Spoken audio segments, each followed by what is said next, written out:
अस्सलाम वालेकुम, मैं हूं फैसल तारिड़। आज 12 दिसंबर बरोज जुमा। नवाज शरीफ की ख्वाहिशात जी बढ़ चुकी हैं। फैज हमीद के बाद बाजवा को सजा का मुतालबा किया जा रहा है और नवाज शरीफ को सजा सुनाने वाले जजेस के खिलाफ भी कार्रवाई का मुतालबा या ख्वाहिश रखी जा रही है। या आफरीदी से सो मोटो लेने का क्यों कहा जा रहा है? फैज हमीद की इमरान खान के खिलाफ गवाही, यानी अब जो मुख्तलिफ तजियाकार हैं या जो नया प्लान है वो सामने आ रहा है कि फैज हमीद की सजा का मामला कोई फैज हमीद वाला तक नहीं है, बल्कि उसका मकसद ये है कि इमरान खान के साथ नत्थी किया जाए। तो ये चीजें किस तरफ जा रही हैं, क्या दावे हो रहे हैं, इस पर तो हमने बात करनी है। लेकिन सबसे पहले इस मुल्क के अंदर आम आदमी की कोई बात नहीं करता। फैज की बात होती है, ठीक है, इस मुल्क के जो बड़े बड़े जज हो जाएं, जर्नैल हो जाएं, सियासतदान हो जाएं, बात होती है। आम बंदे की कोई बात करने वाले ही नहीं है। लिहाजा दो चीजें आज आपके सामने रखनी है वीडियो के अंदर। सबसे पहले आपसे गुजारिश है, इस YouTube चैनल को जरूर सब्सक्राइब करें, वीडियो को लाइक करें, शेयर करें और कमेंट्स जरूर किया करें। पहली चीज, आज सुप्रीम कोर्ट के अंदर जनाब तकरीबन कोई 71 साल 70 साल रिहायशी पिंडी के आबद हुसैन वो अपना मुकदमे की समाअत के लिए आते हैं। 22 जुलाई 2024 को उनका मुकदमा सुप्रीम कोर्ट में दायर होता है। यानी उन्होंने कोई घर की तामीर कर रहे होते हैं और किसी ने स्टे लिया होता है। ये जो आप कॉमन पाकिस्तान का कॉमन मसला है ना कि आप अपना घर बनाना चाहते हैं अपने पैसों से, तो फिर भी मसाइल होते हैं। सुप्रीम कोर्ट तक केस पहुंच गया था। 11 नवंबर को इस पर समाअत हुई थी और आज दोबारा समाअत होनी थी और समाअत मुलतवी हो गई। अब पिंडी से आने वाला रिहायशी आबद हुसैन कितना परेशान होगा, उसके दिल के अंदर क्या क्या चल रहा होगा, कितने धक्के ठुड्डे खाकर यहां तक पहुंचा होगा सुप्रीम कोर्ट तक। बस दिल का अटैक हुआ, हॉस्पिटल लेके गए, मर गए। आम आदमी का यही है, धक्के खाते खाते मर जाओ। अभी मैं एक वीडियो देख रहा था, एक मोटरसाइकिल वाला गरीब सा बंदा, आम लोग गरीब ही मोटरसाइकिल चलाते हैं, अमीरों के पास तो V8 होती हैं, तो वो मोटरसाइकिल की बत्ती नहीं थी। वो अगर इतने जोगा होता तो वो 400-500 की बत्ती लगवा लेता। ट्रैफिक वार्डन ने मरियम नवाज के हुक्म पर 15,000 उसे जुर्माना कर दिया। 15,000 जुर्माना। कहानियां है ना, 28,000 मुकदमात हो गई है मोटरसाइकिलों के वो चलान चलून वाले जो। अभी एक और झंग से मेरे सामने वीडियो आई, एक ऐसा शख्स जो माजूर है, मसनूई टांग उसे लगी हुई, मसनूई टांग।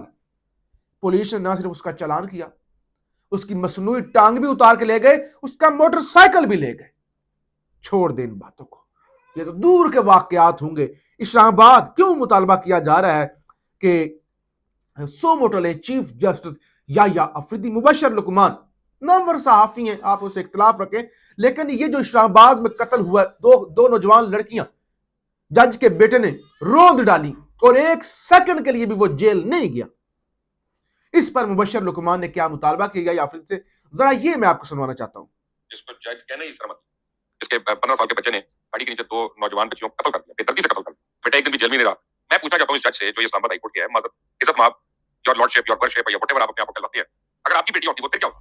बताइए, अगर आपकी बेटियों को कत्ल कर दे बेदर्दी से और 1 घंटा भी वो ना जाए जेल में और 48 घंटे 72 घंटे के अंदर दियत का फैसला हो जाए, ये किस तरह का कानून है? और हुकूमत पाकिस्तान पे भी शर्म है, तो तुम लोगों पे भी यहाँ पे सारे चुप बैठे हो। और कहां या फिर या का मैं नाम लेकर कह सकता हूं, मैं से जूनियर था इस समय, ठीक है ना, तो हमसे ये 2 साल जूनियर था। या फिर कोई इस पे सुओ मोटो ले लो, कोई तुम लोग ऐसे करते रहते हो अजीब अजीब काम, कम से कम अल्लाह की खुशनुदी के लिए भी काम कर लो। तो मैं जज बनाया वाला ने, चीफ जस्टिस बनाया हुआ है और ये आदमी आया हेड ऑफ जज बना हुआ है और इसमें अभी तो कंफर्म भी नहीं है। तो जो सांस उठा के भाईजान को लाया बेटे ने, और मैं कहता हूं गलती हो गई, उससे गलती से एक्सीडेंट हो गया कोई जान। लेकिन पहले मुझे कोई ये बताएं कि वो V8 चला कैसे रहा था? वो V8 का नंबर जाली, उस V8 कस्टम पेड नहीं है, और अगर V8 कस्टम पेड है तो वो जज साहब की आमदनी कितनी है कि वो V8 गाड़ी खरीदे 12, 14, 15 करोड़ रुपए की? तो ये सवालों के जवाब देने पड़ेंगे आपको। और इस पे कोई कोर्ट नहीं बोल रहा, किसी का नुमाइंदा नहीं बोल रहा, हर चीज पे खड़े हो जाते हैं, बोल लेते हैं, यहाँ पे आवाज नहीं किसी की आई। मुझे इतना बड़ा सुलभ, इतनी बड़ी खुशनुदी, क्यों घबराते हैं? सारे सच बोलते हैं, बोले सच। बहरहाल ये आपने सुन ली, बात तो ठीक कर रहे हैं कि क्यों घबरा रहे हैं।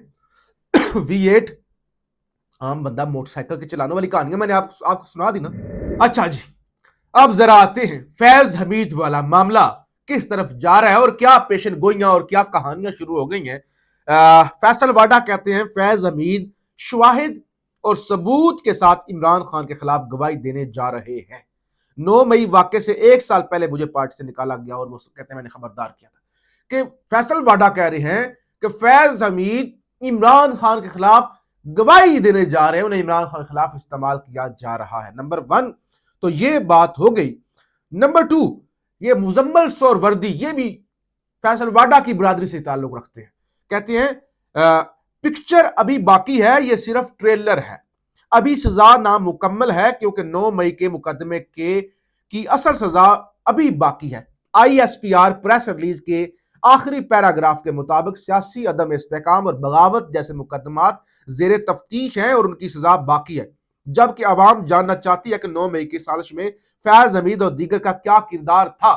یعنی فیض حمید 9 مئی عمران خان سے جوڑا جا رہا ہے، اور عمران خان کے بہنوئی حفیظ اللہ خان نیازی آج انہوں نے بھی اس پر لکھا ہے اور انہوں نے بھی اسی خطرے کا اظہار کیا۔ کہتے ہیں فیض حمید کہانی بھیانک انجام کے آغاز کی پہلی ضرب۔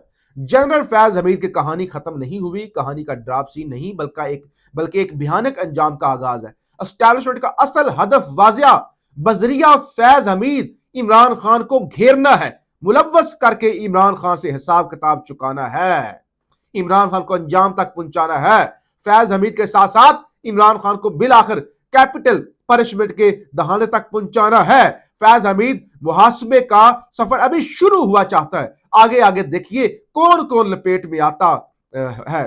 بددیانتی کی انتہا یہ ہے کہ اس پورے کھیل کے مرکزی کردار گرو سرکس کے رنگ ماسٹر جنرل باجوہ کا نام آج بھی کوئی زبان پر لانے کو تیار نہیں ہے۔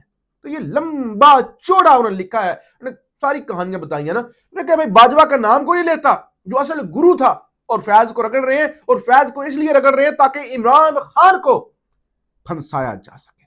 اچھا، نواز شریف کی وہ کیا کہتے ہیں، ہزاروں خواہشیں ایسی کہ ہر خواہش پر دم نکلے۔ میاں صاحب کی خواہش ہے جی وہ جو مجھے نکالنے میں لگے ہوئے تھے ان کو سزا دے۔ تو یہ نواز شریف کے قریبی ساتھی ہیں سینیٹر ناصر بٹ، وہ جن کی گاڑی جو جعلی نمبر پلیٹوں والی چند دن پہلے ایک موٹر سائیکل والے کو کچل گئی تھی اسلام آباد کے اندر۔